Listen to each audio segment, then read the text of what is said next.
I enjoyed the position I was in as a tennis player. I was to blame when I lost. I was to blame when I won. And I really liked that because I played soccer a lot too, and I couldn't stand it when I had to blame it on the goalkeeper.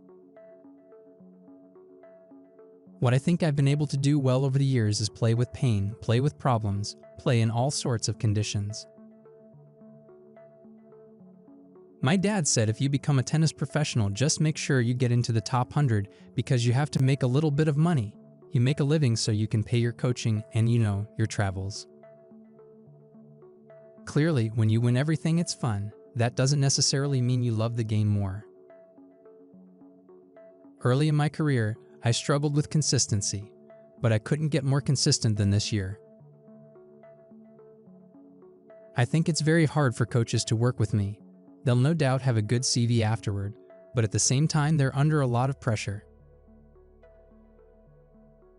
This year, I guess I decided in the bigger matches to take it more to my opponent instead of waiting a bit more for the mistakes. Yeah, this is, I guess, how you want to win Wimbledon, is by going after your shots, believing you can do it, and that's what I was able to do today. You always want to win. That is why you play tennis, because you love the sport and try to be the best you can at it. The serve, I think, is the most difficult, in terms of coordination, because you got the two arms going and you got to toss it up at the right time. So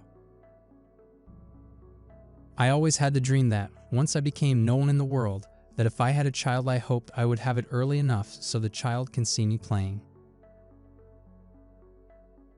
I'm a very positive thinker, and I think that is what helps me the most in difficult moments. Sometimes I am a different character in different languages. I have different enjoyment from them. Sometimes different answers come out of me. Like, I didn't even know that about me. I get to know myself through different languages, actually.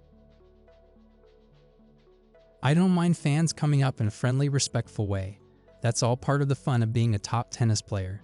But if people take pictures without permission, particularly if my children are in the shot, I feel uncomfortable.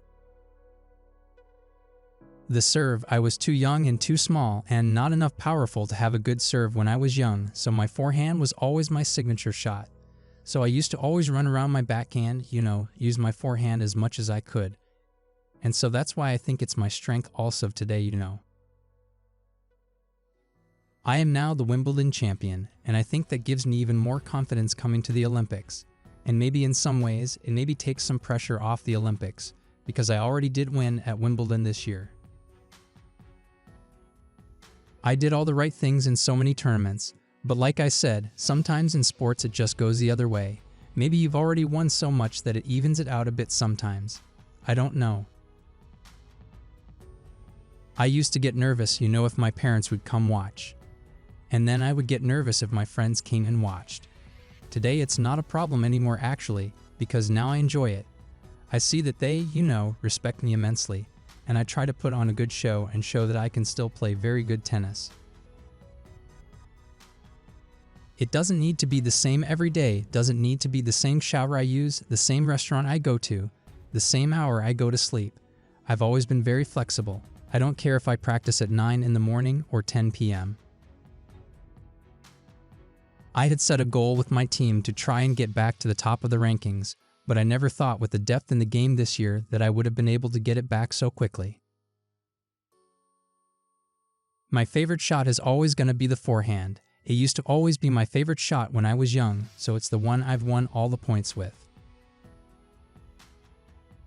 Obviously, matches and all that stuff takes its toll on your body and so forth. But as you get sort of a bit older, a bit wiser, and a bit more experienced, you know also how to handle it. Thanks for watching. Also check out these others videos to learn more from the greatest.